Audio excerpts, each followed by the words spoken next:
Hello everyone. Today I would like to discuss about the important topics in CLP subject under the paper called evidence.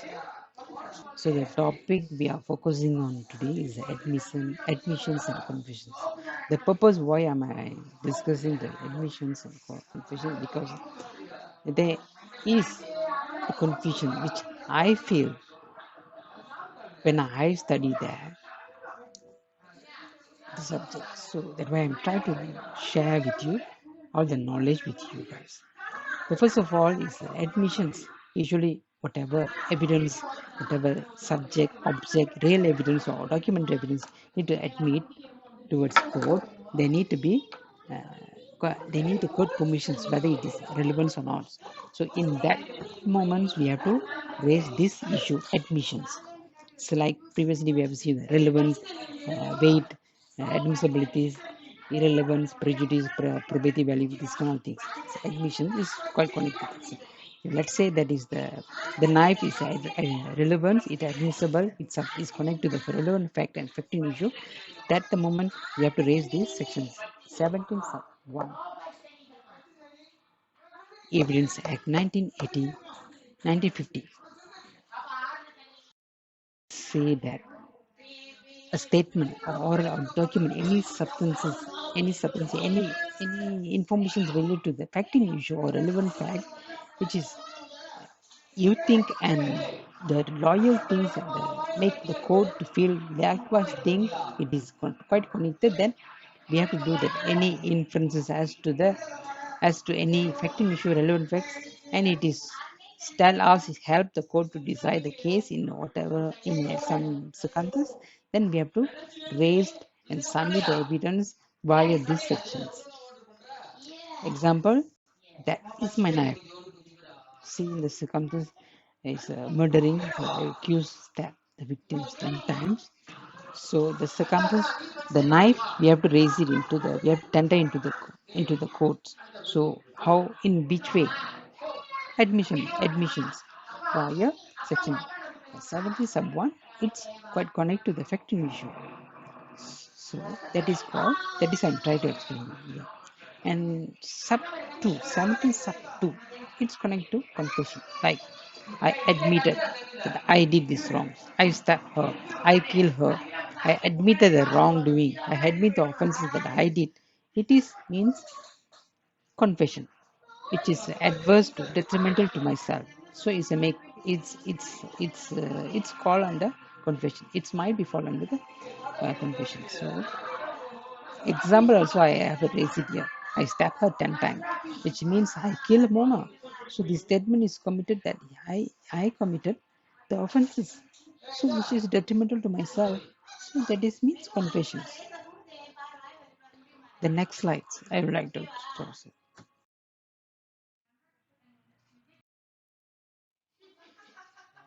And furthermore, I have to raise it here. See, let's say the maker is not accused himself, like in confession. The maker is like somebody else, like say Mona saw some incidents while he go back home, but she killed and disposed the dead body. This is Mona is totally not relevant to the, not is totally stranger, bystander. So in that sense, Mona is a third party. But as a third party, Mona is a third party, but her statement is implicating the accused, said. But in circumstance, the third party connect or unconnect to the cases we have distinguished this. See, the third party, whatever statement made by third party, it might be categorized into two classes. That is, whether the third party connect to the cases or whether the third party unconnect to the cases. If let's say third party connect to this, only section 18 is focused. But if let's say the third party is not connect to the cases, we have to focus on we have to rely on the four sections, 19, 20, 21, 22. That is what we are going to next see. See, for the first part, 18 sub 1 is connected, I mean, third party connected to the cases. Either third party is a party to the proceeding, either the third party is an agent is obtaining an express or imply ostensive authorities. Like say the the workers did some wrong, did some negligent conduct, which is caused the victims died, the victim injured. And in a tortious cases, in court cases, in negligent accident cases, they bring action against the boss. But at the cases that whether the driver who's negligently drive the car is expressly authorized persons, so he's a party to the proceeding, and the boss is also party. But the statement is that whatever statement the driver did, I knocked him because of the sleepy, rainy, and dark night.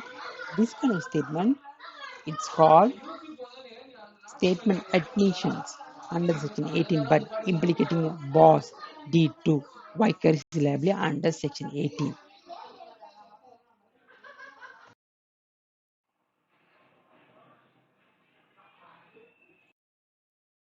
And second situations we will, third situation we will use Section 18 sub 2 is that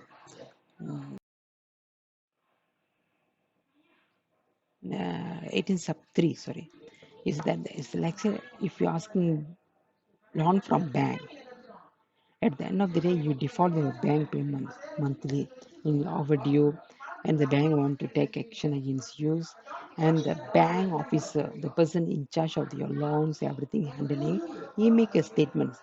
So whatever he made a statement, it's implicating your liability, your debt is over debt, and your responsibility not to failing is that admission under Section 18 sub 3. And let's see now we jump to the Section 18, which is mean the third party is not totally not connected to the court of the cases, court cases. Like let's say I appoint Zach.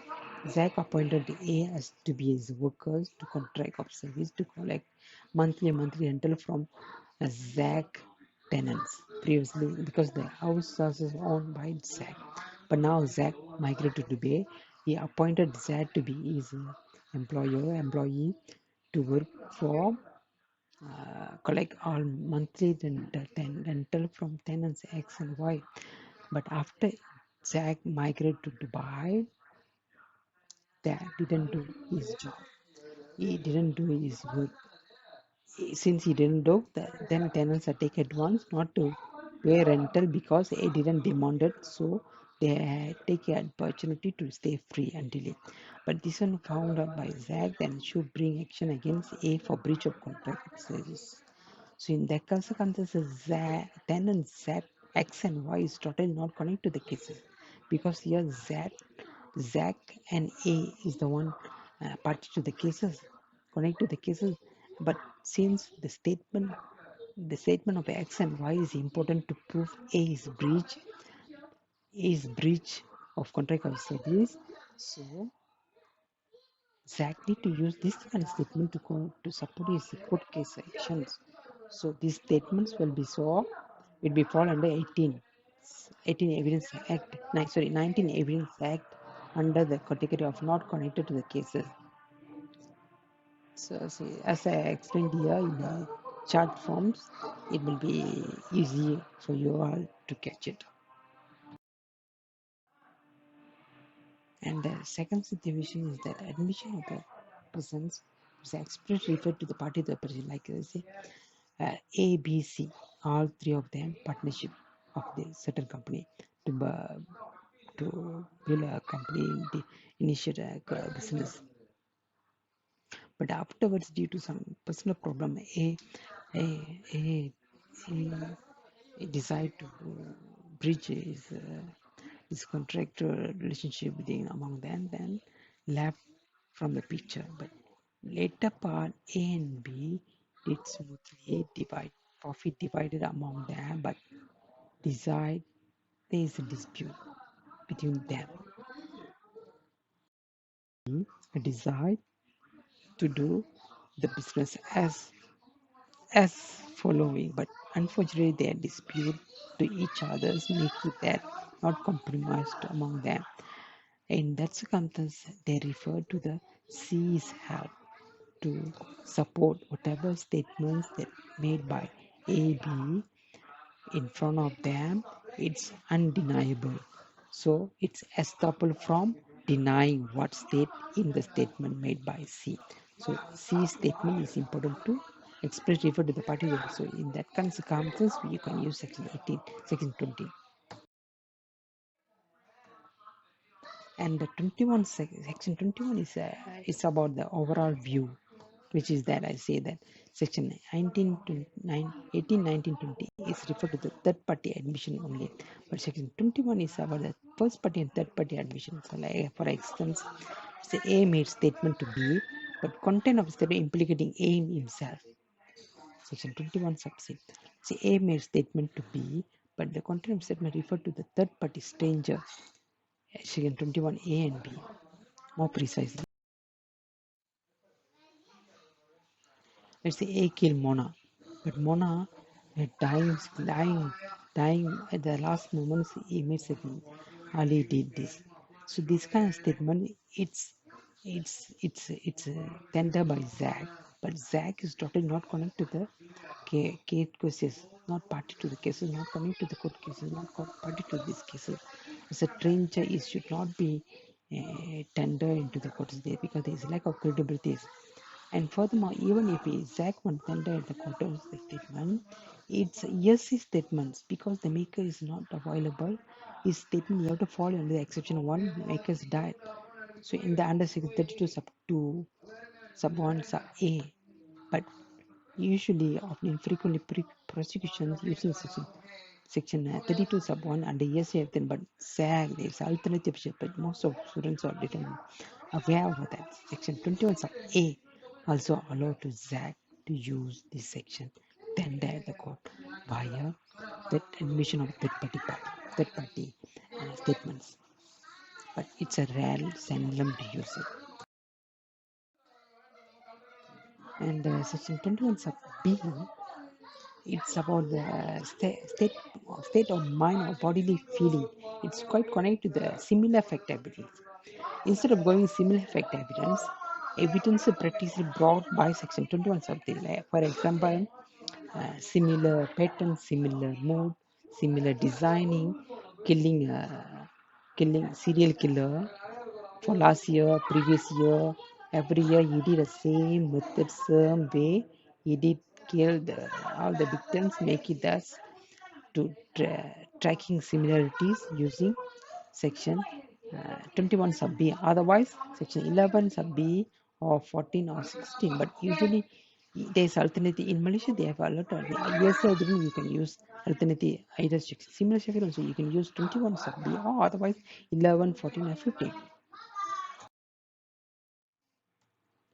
And the final one is that A killed victim, but he didn't agree, he didn't agree that he made he did kill the victims, but secretly he confessed to his mate that he killed using a parang, the knife. But usually confession, that is usually confession have to made with the present authorities like police more than inspector above the inspector section 21 or towards magistrate section 26. If not, the admission is not admissible, not admissible, not relevant, not acceptable at the court. But in this kind of situations, ordinary person, non-authority personnel can submit this kind of a confession feature statement under section 21 sub 3 incriminating statement, self-incriminating statement, because under the made statement is called under 21 sub 3 under this kind of categories. So far, this is the ending of this case.